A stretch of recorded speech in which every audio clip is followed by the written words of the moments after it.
नमस्कार, आप देख रहे हैं न्यूज बुलेटिन।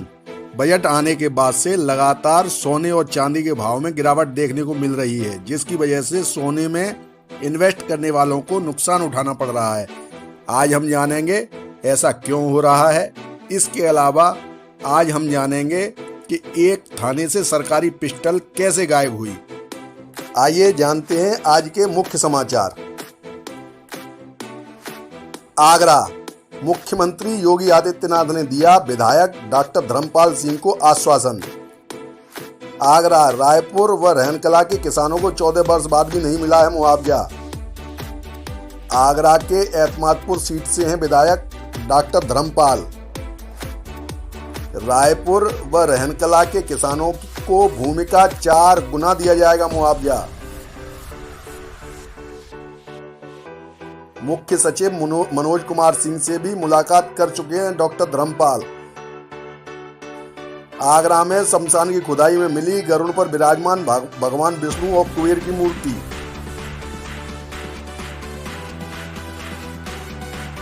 आगरा के फतेहपुर सीकरी के साथा गांव में निकली ये मूर्तियां। आगरा के फतेहपुर सीकरी के साथा गांव में मूर्ति के साथ अन्य प्रतिमाएं भी निकली।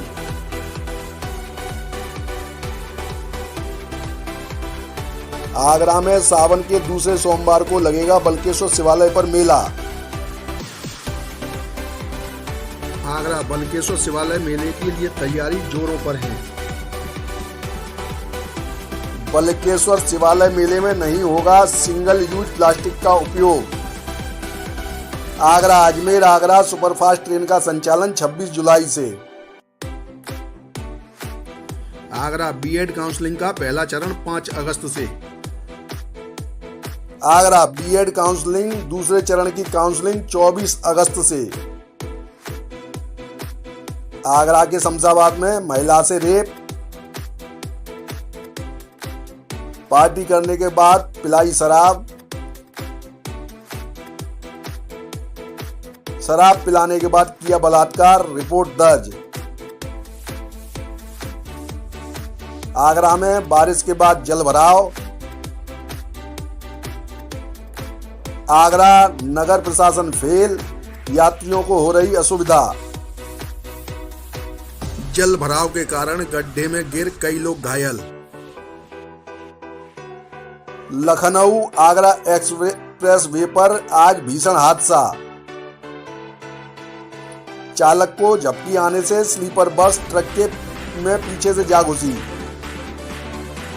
चालक और एक यात्री की मौत, 100 से अधिक यात्री घायल। आगरा लखनऊ एक्सप्रेसवे पर फिरोजाबाद के पास हुआ हादसा। उत्तर प्रदेश में मानसून सक्रिय, कई जिलों में होगी बारिश। केशव प्रसाद मौर्य से मिले संजय निषाद। उत्तर प्रदेश सरकार में ही है मंत्री संजय निषाद। क्या चाह रहे हैं केशव प्रसाद मौर्य? ओपी राजभर का केशव प्रसाद मौर्य से मुलाकात को लेकर बयान। संगठन की तरफ से दावा, कार्यकर्ता प्रदेश सरकार से नाराज। संविदा और इंटरव्यू आधारित नौकरियों में आरक्षण का पालन नहीं। केशव प्रसाद मौर्य जी से मुलाकात एक महज औपचारिक मुलाकात। मेरी मुलाकात स्वतंत्र देव जी से, दयाशंकर सिंह से और उप मुख्यमंत्री ब्रजेश पाठक जी से भी हुई। री एग्जाम यूपी पुलिस कांस्टेबल भर्ती की तारीखों का ऐलान। सिपाही के 60,244 पदों पर सीधी भर्ती की परीक्षा की तारीखों का ऐलान। लिखित परीक्षा का आयोजन 23, 24, 25 अगस्त और 30, 31 अगस्त 2024 को। परीक्षा उक्त तिथियों में प्रतिदिन 2 पालियों में आयोजित की जाएगी। जन्माष्टमी के त्योहार के कारण परीक्षा में दिया गया अंतराल। अभ्यर्थियों को मिलेगी फ्री बस सेवा। प्रत्येक पाली में करीब 5 लाख अभ्यर्थी इस परीक्षा में होंगे सम्मिलित। समाजवादी पार्टी के अध्यक्ष अखिलेश यादव का बड़ा दावा, मैं योगी सरकार में से किसी विधायक को तोड़ना नहीं चाहता,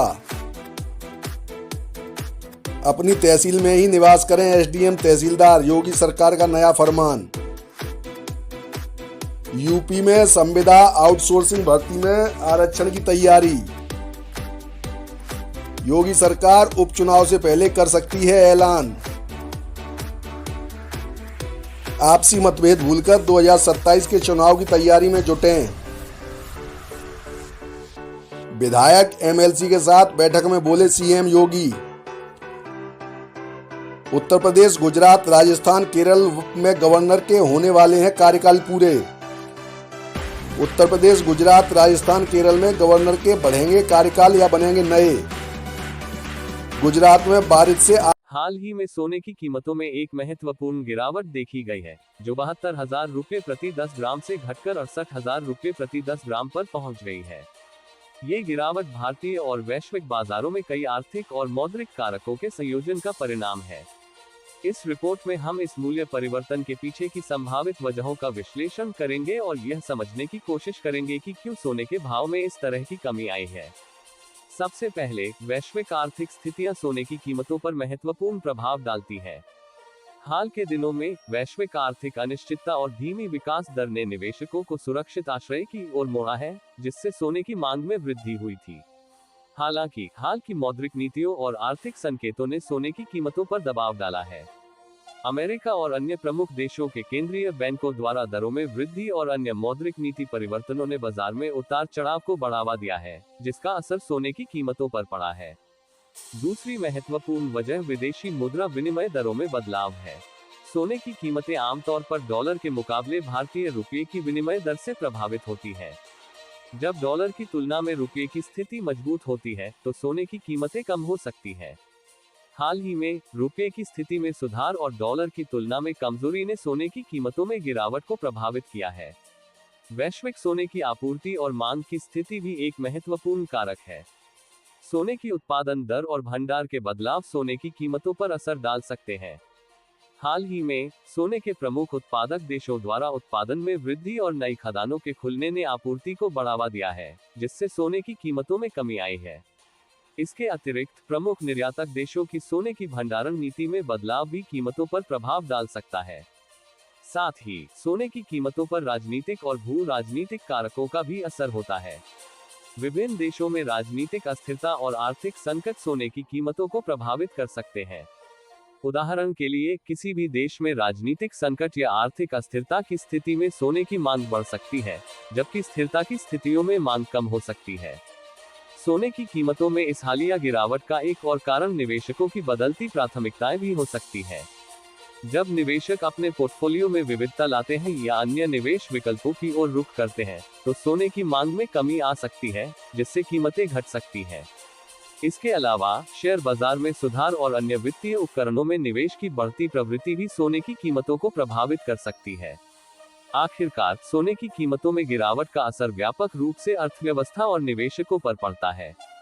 इस गिरावट ने उन निवेशकों के लिए एक अवसर प्रदान किया है जो सोने में दीर्घकालिक निवेश करना चाहते हैं, जबकि अन्य निवेशकों के लिए यह एक चेतावनी हो सकती है कि वे बाजार की मौजूदा स्थिति और भविष्य की संभावनाओं का ध्यान रखें।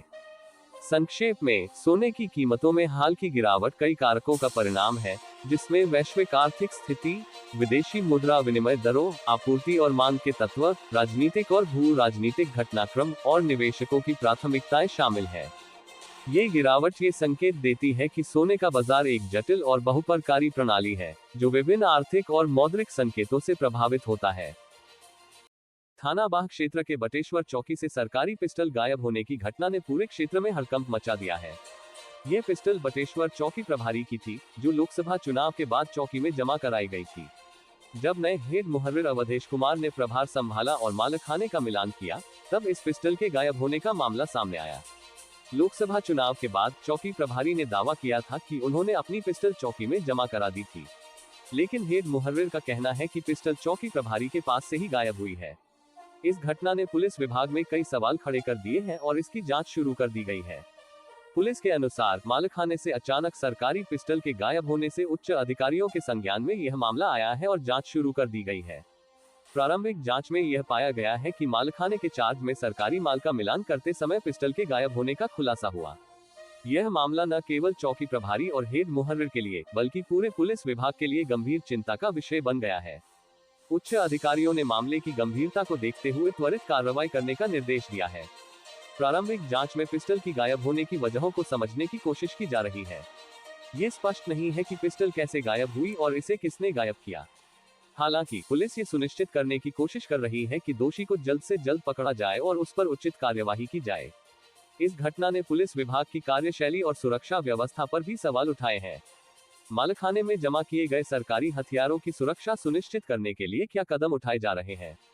क्या मालखाने की सुरक्षा प्रणाली में कोई खामियां हैं जिनका फायदा उठाकर पिस्टल गायब की गई? इन सभी सवालों का जवाब देने के लिए पुलिस विभाग ने जांच कमेटी का गठन किया है। बटेश्वर चौकी प्रभारी और हेड मुहर्रिर के बयानों में भी विरोधाभास सामने आया है।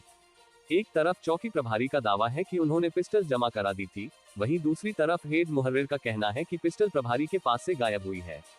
इस विरोधाभास को सुलझाने के लिए जांच के दौरान दोनों के बयान लिए जाएंगे और तथ्यों की जांच की जाएगी। इस घटना से पुलिस विभाग की साख पर भी असर पड़ा है। जनता के बीच ये सवाल उठ रहा है कि अगर पुलिस विभाग अपने हथियारों की सुरक्षा नहीं कर सकता तो वे जनता की सुरक्षा कैसे सुनिश्चित करेंगे? पुलिस विभाग को इस घटना से सबक लेकर अपनी सुरक्षा व्यवस्था को और मजबूत करने की जरूरत है। सरकारी पिस्टल के गायब होने की इस घटना ने न केवल बटेश्वर चौकी को बल्कि पूरे थाना बाग क्षेत्र को झकझोर कर रख दिया है। पुलिस विभाग की इस चूक को सुधारने और भविष्य में ऐसी घटनाओं को रोकने के लिए कड़े कदम उठाने की जरूरत है। जांच के नतीजे आने के बाद ही स्पष्ट हो पाएगा कि पिस्टल कैसे और किसके द्वारा गायब की गई और दोषी पर क्या कार्यवाही की जाएगी। समय के साथ पुलिस विभाग को ये सुनिश्चित करना होगा कि ऐसे संवेदनशील मामलों में किसी भी प्रकार की लापरवाही न हो और सभी सुरक्षा उपाय पूरी तरह से लागू किए जाएं। जनता की सुरक्षा और विश्वास बनाए रखने के लिए पुलिस विभाग को अपनी कार्यशैली में सुधार लाने की जरूरत है।